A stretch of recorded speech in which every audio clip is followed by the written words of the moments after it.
Amen. And who knows, someday in heaven, when the Filipinos like me, a brown color, will shake your hand and will say thank you for helping a Filipino missionary. Hey. Amen. Hey. So I like your place. Please open your Bible in the First Kings chapter 17. So my English is good only for 3 minutes. I tell you, because this is not my language. First Kings chapter 17, verses 1 to 7.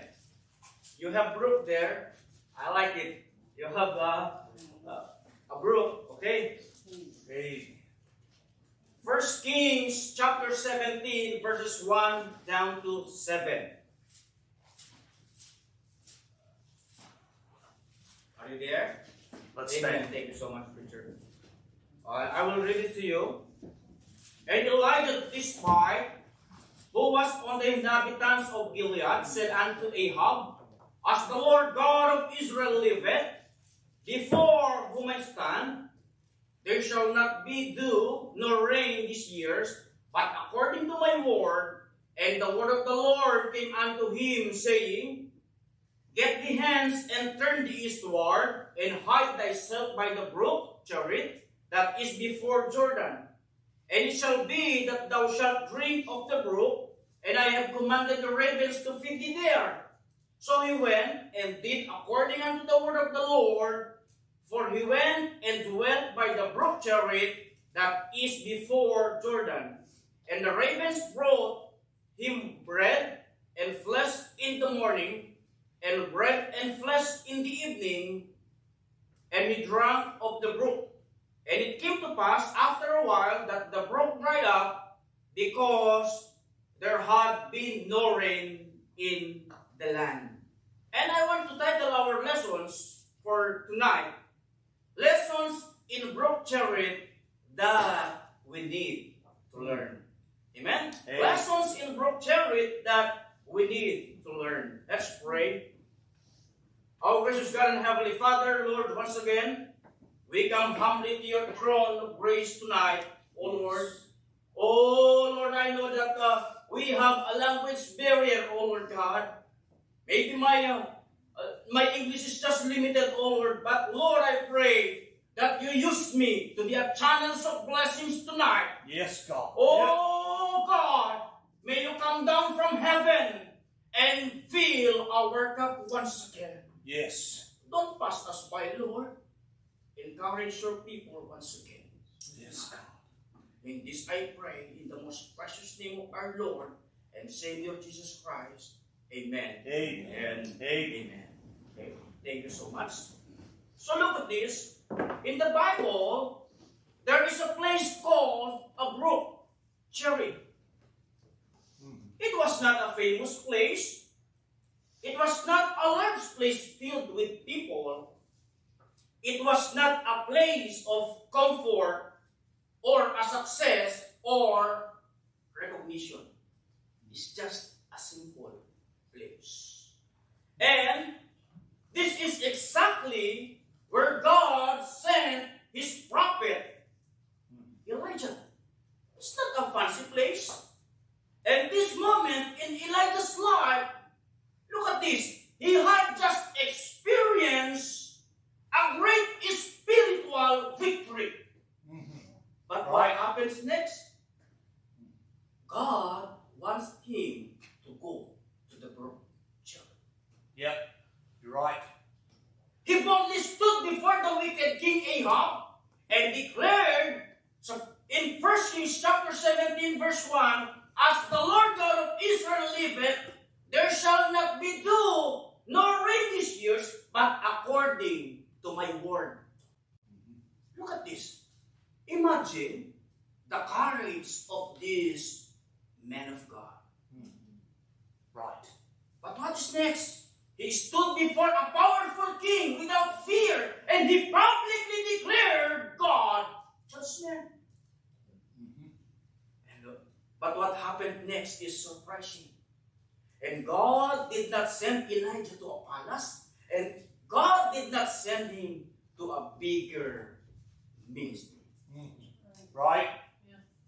But instead, God sent him to to the brook. It's a quiet place. A lonely place. And this teaches us some important lesson, folks. Yes. And I want to encourage you tonight. Sometimes after our great victory, God leads you into your quietest season. Amen. Amen. After your victory, God will lead you into that season. Sometimes after your loud moment, God brings you into silence. Sometimes after public success, God separates you from the people that you serve or to those people. Right. Yeah. Yeah. Not to destroy you. Listen to this, church. Not to destroy you, but I do believe God will send you there not to destroy you, but to develop you as a Christian, as a person. Right. Yeah. Amen. Yeah. You're right, preacher. Yeah. It. Because Brook Cherry was not a place of punishment, and I do believe it was a place of preparation. Yeah. Yeah. It was a place of preparation. Listen, And God often does His deepest work in hidden places. And Moses, look at this. Moses spent years in the wilderness before God taught him to lead the Israelites go to the promised land. Yeah. Yeah. Right. And even David hide in a cave before becoming a king. Yep. And even the Lord Jesus Christ spent time in the wilderness Right. before His public ministry. Yeah. You're right, Yeah. preacher. Yeah. You're right. That's right. Are you with me? Yes. Yeah. Amen. I'm running out of English. Preach. You're doing good, preacher. And look at this. Before promotion, there is always be a preparation. Yeah. Amen. Amen. Before public ministry, there is always a private training Yeah. and lessons in the brook that we need to learn. Number one. Yes. That's good. How many times I have preached? Preach as long as you want. Number one, Amen. you need to learn how to wait. Yeah. Wait for what? Mm-hmm. Wait for the instruction of God. Yes. Look at this. 1 Kings chapter 17, verse 2 and 3. And the word of the Lord came unto him, saying, Get thee hence, and turn thee eastward, and hide thyself by the brook Cherith, that is before Jordan. And in 1 Kings chapter 17, verse 5, so he went and did according unto the word of the Lord, for he went and dwelt by the brook Cherith, that is before Jordan. Wait for the instruction of God. This instruction from God did not sound exciting. Oh, this not sounds exciting. After his victory, God wants him to hide. Go to the brook Cherith. There was no crowd, no applause, no visible success, and no ministry activity. But God wants him to go there. Yep. Right. So he went. So he did not, Elijah did not ask the Lord. He didn't complain. He didn't say, Lord, why? Right. I'm your good servant. I am a good prophet. But the Bible tells us in 1 Kings 17 verse 5, so he went and did according unto the word of the Lord. Right. Amen. Yeah. Amen, preacher. So God simply said, go and wait. And waiting is one of the hardest lessons in the Christian life. You're right. Because we don't want to wait. Yeah. Right. Right. Amen. Right? You're right. A lot, maybe also in the Philippines, a lot of Filipinos preacher, they don't want to wait. Especially in the line when you do something. Oh, they get angry sometimes. They want them first. You know, we don't want to wait. That's the characteristic of a Christian. We don't want to wait because look at this. Because people or Christians, we like movement. We like visible progress. We like immediate answers, especially to those prayers, to our prayers. We want immediate result. Right. We don't want to wait. But the Bible tells us, wait. We need to wait for the instruction of God. If the Lord wants you to be there, be there. If the Lord wants you to go to the brook chariot, and go to the brook chariot. And wait for the instruction. Amen. And the Amen. Bible tells us this scripture is given by inspiration of God, Yes. and it is profitable for doctrine, Yes. for reproof, for correction, and instruction. Yes. Yes. Yes. You know, some people, especially in the Philippines, we've experienced that. A lot of people want to live their lives in a fullness, but they don't listen to the Lord, to the instruction of God. Amen? We need Amen. to wait. But God sometimes works slowly because He is interested not only in your destination, but in your development as a Christian. Amen? Yeah. Waiting is not wasting time. Listen to this, church.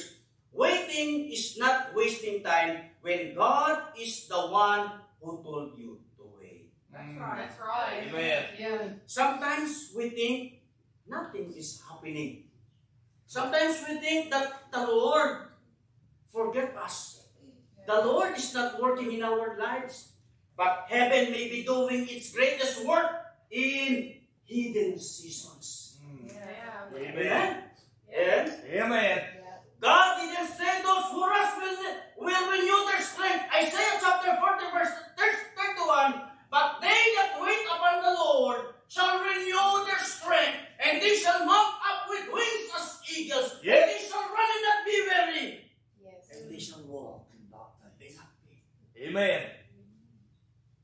To those who wait in the instruction of the Lord. Amen. Amen. We need to wait. Because waiting develops patience, develop humility, and also develop endurance and faith. So in the Philippines, we plant rice. So a farmer plants seed into the ground. Look at this. After planting, he sees nothing immediately, right? And day after day, the soil looks empty. But look at this. An impatient farmer may think this is useless. But under the ground, roots are growing. Yep. Yep. Life is forming. Strength is developing. The hidden process is necessary before visible growth appears. Right. Yeah. You're right. That's right. That's good. In the same way, your waiting season may feel silent, but God is working beneath the surface. Amen. That's good. That's good stuff, man. Come on. Some of the strongest Christians, look at this, some of the strongest Christians are not produced in easy seasons. They are produced in waiting seasons. Yes. Yeah. Amen? Are you with me? Yes, I'm with you. Okay. Amen. Preach. And not only learn how to wait. Number 2, you need to learn how to be alone. That's right. Yes. The Bible says, get the hands and turn the eastward and hide thyself by the brook Cherith that is before Jordan. God told Elijah, hide thyself. That means separation. Yeah. Right. No crowds, no ministry audience, and no companionship. Just Elijah and God. God sometimes removed distractions so you can hear His voice clearly again. Yeah. Sometimes, not all the people or our pastor is always there. There will come a times that you need to be alone with God. You need to pray. You need to talk to God by your own. Yeah. Amen. Right. Yes. Amen. Imagine David I don't know what book is that. When he led those people and the enemy captured those people and their wives. Yeah. And those people, they are angry. They want to kill David. They want to stone him. Right? You remember the story? Yeah. What David did? The Bible tells us, David said, and David encouraged himself in the Lord, his God. Sometimes you need to be alone with God. Sometimes you need to pray. I remember, I'll tell you. I have 2 children, Pastor. A daughter and a son. My daughter is 6 years old. And then we found out that my wife got pregnant. 2003, I think. That's my fault.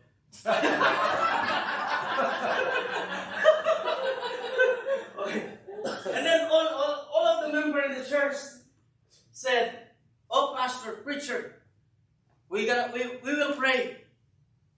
It will be a boy." And God answered their prayer. That's why I named my son Aaron. Aaron grant. From the word grant, the Lord granted our prayer. Amen. And when my son was 11 days old, we rushed him in the hospital, because he was choked in his milk. I don't know what happened. It turned purple. We rushed him in the hospital, and then when we go to the hospital, the doctor sucked his lungs and took those milk that you know what I mean. Yes, yeah. And then you know what? After that, when my son survived, we found out that I'm just wearing a boxer short. And my wife also. And we don't have money, preacher. We don't have wallet. And my wife doesn't have a slipper also. He was 11 days old.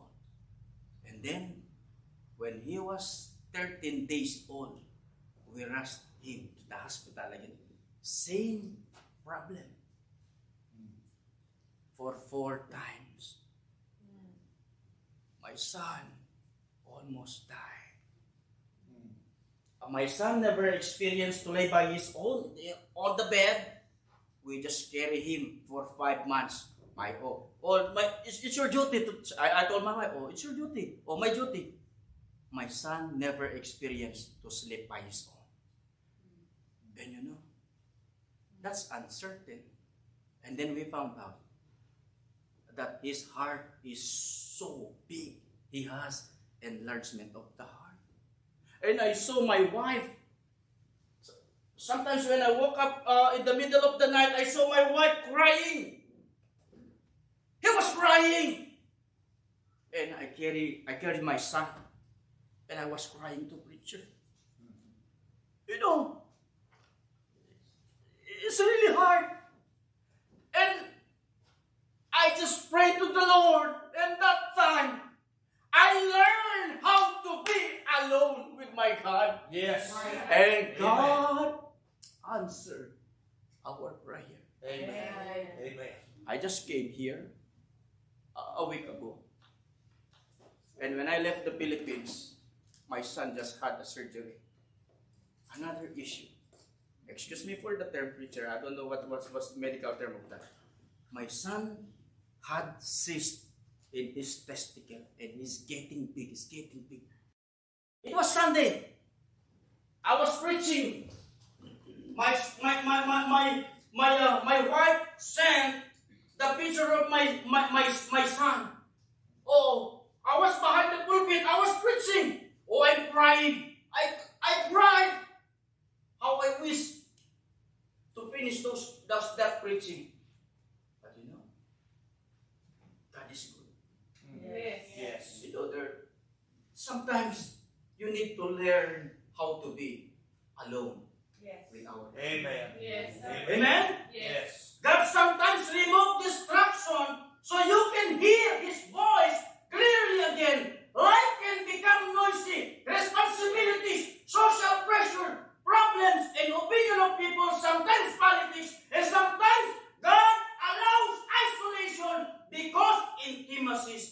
grows in quiet. Yes. Yes. Yes. Amen. Yeah. Many people want God's power. Many people want God's answer, but they don't want a secret place. Amen. Yet Amen. some things can only learn when you are alone with God. Amen. Amen. But loneliness also brings struggle. In isolation, questions begin to rise. Why I am here? Right? Why I'm here? It's not easy to be alone. But sometimes we feel abandoned. We feel that people are no longer around. And if you are not careful, loneliness can become discouragement. Yeah. Yeah. Right? Right? Even the great servant of God experienced lonely moments. But in lonely places, David learned something powerful. That God is enough. That God is enough, church. Yes. Our God is enough. Yes. And He answered our prayer. Hey. Hey. You know, in the Philippines, especially to the church that I started, there's a young lady there. Oh, he offered me a food. You know spam? Yes. Spam. S-P-A-M. Yes. That's steak in the Philippines. Yeah. The lady cut it too thin and he served it. Oh, it's too thin. And I can read my Bible through.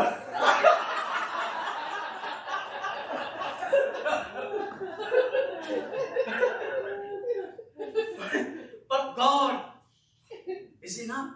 Yes. Amen. Amen? God is enough. Yeah. Okay. I got you, okay? There will come a time you must stand alone.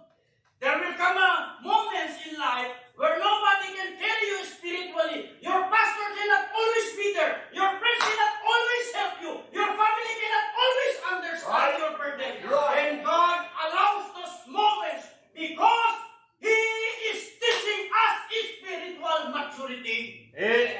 That's why you need to learn how to be alone. Yes. Amen. Yeah. Okay? We must learn how to be alone with God. We need to learn how to pray alone, how to trust God alone, and how to stand by faith alone. Number 3. Okay? Number 3, not only we need to learn how to be alone with God, and number 3, we need to learn how to trust God for what we need. Yes. I look at this. In 1 Kings 17 verse 4, and it shall be that thou shalt drink of the brook, and I have commanded the ravens to feed thee there. So what food that the raven brought? It's a burger, right? That's the history of a burger. It's meat and bread. It's a burger. Amen. That's kidding. So, and I have commanded the ravens to feed thee there. This is amazing because ravens are unclean birds, Right. and God used them as instruments of God's provision. Right. Yeah. Amen. God can use unexpected sources to Yes. provide your needs. Yes. Amen. And the Bible tells us, God shall supply all our needs. Yes. Amen. Amen. Our God is rich. Sometimes we limit God's ability because we expect Him to work only in one way. Right. Yeah. Right. Right? Uh-huh. But God, look at this. But God is not a limited person. By people, by economy, by circumstances, by human understanding. If God can use ravens, He can use anything to provide. Amen. Yes, sir. Amen? Right. Yeah. My building is a long way to reach that goal. But I believe God will supply it Hey. Yes. because our God is rich. Amen? Amen. If God used ravens, look at this. God didn't promise your wants, but I believe He promised your needs, our needs. Every day Elijah learned dependence. Morning came, God provided. Evening came, God provided again. You're right. Yes. Yes. Imagine waking up in the morning and you have food, knowing where food will come from. Suddenly birds arrive. Not once, not twice, but every single day. God is good. Sometimes God provides us unexpectedly. He always remains faithful. Yes, He does. Amen. And number 4, learn how to trust God when the provision stops. Look at this. 1 Kings 17, verse 7. And it came to pass after a while that the brook dried up because there had been no rain in the land. This may be the hardest lesson at Cherith. The brook that once gave water dried up. The place that once sustained Elijah changed. When God allows one season to end, it doesn't mean He abandoned us. Right. Right. Sometimes we become attached to places, people, or seasons. But God never intended the brook to be permanent. The brook was only a temporary, and the brook is only a preparation. It's just a preparation. But God, look at this. Not because He stops loving you, because He is leading you to somewhere new. Yeah. Yeah. Yeah. Man. The drying brook was not the end of Elijah's story. Yeah. It was simply God's signal. For what? It's time, church. It's time to move. Yes. It's Yeah. time to move. Yes. Yes. Brook Cherith was not a punishment. It was a preparation. It was where God shaped Elijah privately before using him publicly. At Cherith, Elijah learned how to wait patiently, how to be alone with God, how to stand alone by faith, how to trust God daily, how to move forward when season changed. Before Elijah stood boldly on a Mount Carmel, he first sat quiet in a brook Cherith. Yes. Before his victory, there is always been a preparation. Church, before our victory, we need to learn to the instruction of God, because the Lord will prepare us to something big. Yes. Amen. Yes. Amen. That's the lesson That's good we preaching. need to learn. Amen. Maybe today, you are in your own brook Cherith. You feel hidden, forgotten, separated. It may be confused. Remember this, church. God does some of His greatest work in hidden places. So don't wait. Yes. Just continue to serve Him. Amen. Amen. Amen. Pastor Life. Amen.